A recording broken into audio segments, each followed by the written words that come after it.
عليكم، واش راكم؟ ان شاء الله كامل تكونوا لاباس وكامل تكونوا بخير. وصفتي اليوم ان شاء الله راح تكون كيك يومي اقتصادي بدون بيض بمذاق رائع ويجي خفيف بزاف ريشه وطالع. بلا ما نطول عليكم نديكم المقادير والطريقه.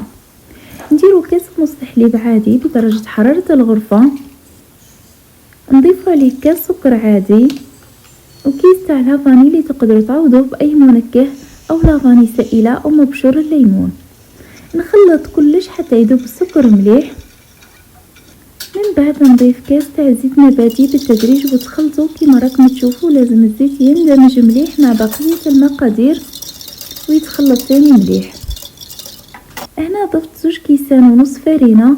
في الاول درت غير 2 كيسان غربلتهم ومن بعد ضفت عليهم 2 اكياس تاع خميره الحلوى وخلط. ومن بعد كملت ضفت نص كاس فرينه وخلط كلش مع بعضه حتى هذا هو القوام اللي لازم تحصلوا عليه. يكون ثقيل شويه بصح ماشي بزاف.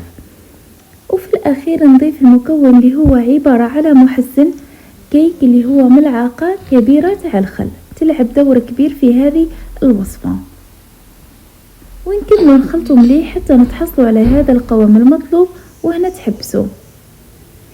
جبت المول اللي كنت دهنته زبده ورشيته بالدقيق الابيض. تقدروا ديروا فقط زيت نباتي وفارينه اذا ما كانتش متوفره عندكم الزبده.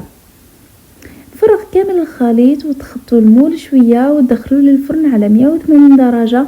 تشعلوا له من تحت من بعد تشعلوا له من فوق. والاهم لازم ما تفتحوش الفرن تاعكم حتى تتاكدوا بلي الكيك تاعكم طلع مليح وطاب معكم باه ما تهبطش من بعد الكيك. وهذا ما كان.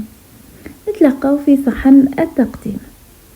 وكما راكم تشوفوا اذا هذه هي نتيجه الكيك تاعنا واجده بلا بيض بدون بيض، خاصه اللي عندهم الحساسيه من البيض.